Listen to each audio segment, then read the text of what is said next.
Hey, bud. Hey, John, you got your hair cut. no, I didn't. You look so much better. That's the Cole I remember that I met many years ago. Yeah. Yeah, so hey, you know what? Before we get started, my good friend, well, it's my only friend because I don't think we're friends anymore, right? Are we still friends? Well, After the that last trip together in the Faroe Islands. last check bounced, so Oh, it let's did bounce. we're on hold. Hey, my friend Eric Bennett, brilliant photographer, super good guy. Um, I just got my copy of his new Space Stillness and Silence. Highly, highly, highly, highly recommended. This is a beautiful, beautiful book with incredible imagery and some good writing in it too, actually. So he's bennettfilm.com. Bennett Film, Eric Bennett or bennettfilm.com. Go get yourself a copy of that. You know what? Well, he does some writing to I gotta accompany move. the images, eh? Excuse me? He does some writing to Yes. accompany the images. Yes, he does. Well, no, it's more like some essays that speak to those three titles of stillness and space and so forth. And so, and then he has a couple other people writing, obviously, their feelings about the book as well. But it's incredibly well done, beautiful book in general, and the printing is superb. And it's just good. Brooks Jensen, in a recent Here's a Thought, was talking about how we should try to expand how we do things. He talked about adding words to images, and he was surprised that most photographers didn't feel they had words. I certainly can relate to that and admire anybody who's able to put words to their images. I think that's pretty cool. You know, you're right, and you know, there's a presentation I do about um, using words a little bit. There's a section, I should say, and I actually share a title for an image. And my comment is generally, I don't ever title my images because I just stink at it. I find it challenging. I know in the past you and I have talked about how you just say the first thing that comes to your mind, like Harbinger, which we've shown in a recent show, Ghost of Auschwitz-Birkenau. You know, pretty easy to come up with that. But in general, I couldn't agree more. It's very difficult. And when I've submitted to lens work, Brooks has always said adding words is valuable. There is value to that, especially in the contributions or submissions, I should say. I think he gives weight to words. And so I'd be curious of the audience, now that we're talking about Eric's book and this in general, how do you feel about words with images? Are they necessary? Do they add? Part of me, as I think about that, is thinking that if I add images to that, am I now coloring your reaction to my image that is it Well, is I think there's a difference between telling a story and the images and the words go together versus explaining what the image means. I think there's a world of difference, and I would never explain what the image means or what I want the viewer to get from it. okay.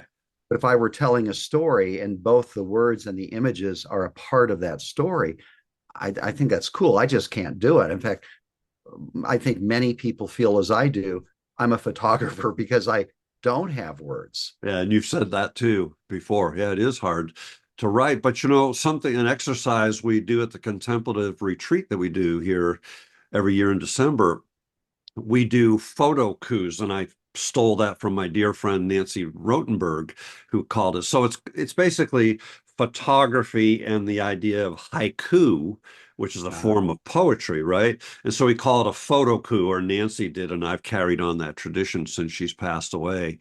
And all we're inviting people to do, and I think there is value in this, and maybe it speaks to exactly what you were talking about, and that is I'm wanting them to at least think about the experience that they had as they were capturing that photograph and just write a haiku about that and then put that with the image. And so what we do is during the week, we invite people to be thinking that way. And at the end, we share maybe three from each person where they've had an image and then they show the photo coup with it, or they actually, if they're capable in Photoshop of putting that haiku right on the photograph and showing it that way. And the intent there is to get them to really think about What are they feeling as that process of capturing images is happening, and then sharing that with the audience, right? So I think there's some value to that, words that way. I think the ones that I'm thinking about, the ones that I'm really not a fan of, you know, October 23rd, 2022, 7 a.m. It was a foggy morning. I was using my Canon R5 with a 24-105 lens. Yeah, They go on to explain those words are unimportant to me. In right. fact, I've been distracting to the image. Even words that describe what the person was trying to say, because I believe that the viewer comes with their own vision and they should have their own interpretation. And as I've mentioned before, I had someone tell me that if your image succeeded or failed if the viewer, Yeah, same message as you had when you created it. I just can't buy that. I can't either. Maybe if you're a photojournalist or telling a story, certainly then you want them to hear the same story. But I even think of my Lenny, a portrait of breast cancer. I wasn't really trying to tell a story. Um, I wasn't trying to say, oh, poor Lenny, or these women are brave, or breast cancer is an ugly thing. I was just really, I don't know what I was doing. I don't think I could put it into words. So I would never try to describe or say what the images should mean to the viewer. Right. Yeah, and I'm with you too. And I had a powerful experience I may have shared on one of our shows. I did a show of all X-pan images, panoramic images, and one of them was from Klingman's Dome in the Smoky Mountains. And I had a certain reaction to that moment, and I was taking it. I have a certain reaction when I view that image. But this woman came along, and I was just walking around, meeting with people and talking, and she had tears. I was like, oh my gosh, what's happening here? Of course, the joke, is it that bad that it made you cry? And she said, no. And she was choking back, kind of that. And she says, no, this is home. This is home. So she had moved to wherever, New Jersey, where the show was, but that's where she grew up. That was her childhood memories. And so her connection with that image was completely different than mine. And she bought it and she had to have it because it was home. And to me, that's all that's necessary. Your experience of Birkenau, Auschwitz-Birkenau, and that Edith, I think was her name.